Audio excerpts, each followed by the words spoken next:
İgiliniçe Xitay dairələri Birləşmiş Dövlətlər Təşkilatı vəkillər öməkinin Şərqi Türkistan ziyarətindən ilgiri yeni bexatarlik tədbirləri tarqıtıb bütkül xalqni cəza lagerləri toğrusida sözləməslikə və telefonu chat eldən gələn telefonğa taqaşqa buyurğan.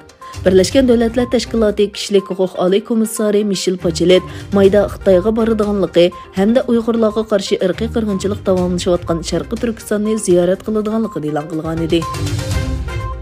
Xitay Şərqi Türkistanның Qurğas portu orqali Şərqi Türkistanның bayligini bulan-talan qilib, Yevropaga to'shiydigan poyezd liniyasini 60ga yetkizgan. Tağırtaq to'g'rining 10 maydagi xabarda bildirilishicha, bu yil Qurğas portida Yevropaga qatnaydigan navbatchi poyezd liniyasidan 4 yangidan ko'paytirilgan bo'lib, buning bilan Qurğas porti orqali Şərqi Türkistanның bulan-talan qilingan bayligi va majburiy emgak mahsulotlarini Yevropaga to'shiydigan poyezd liniyasi 60ga yetgan.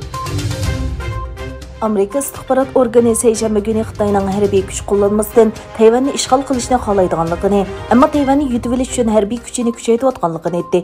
Amerika Markaziy axborot idorasining boshlig'i Bill Burns Ukrainadagi urushning vaziyatni o'zgartirganligini o'tirib qo'ydi va mundaq dedi: "Meningcha Xitoy kompartiyasining kattivishi Shining Tayvanni kontrol qilish irodasi o'zgarmadi.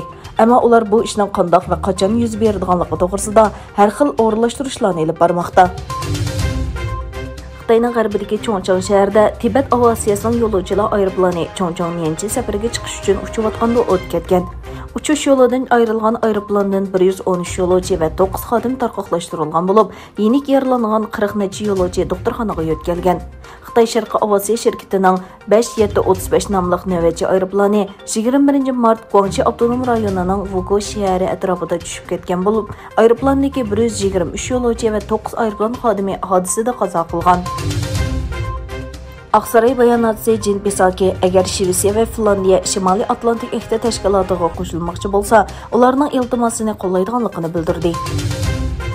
Xitoyning o'ymelik taraqqiy shirkati Sonak 742 million dollarlik zoyomning to'lash muddatini o'tkazayotgan bo'lib, krizisning barg'on sari cho'nqurlashadiganligi mo'ljallanmoqda.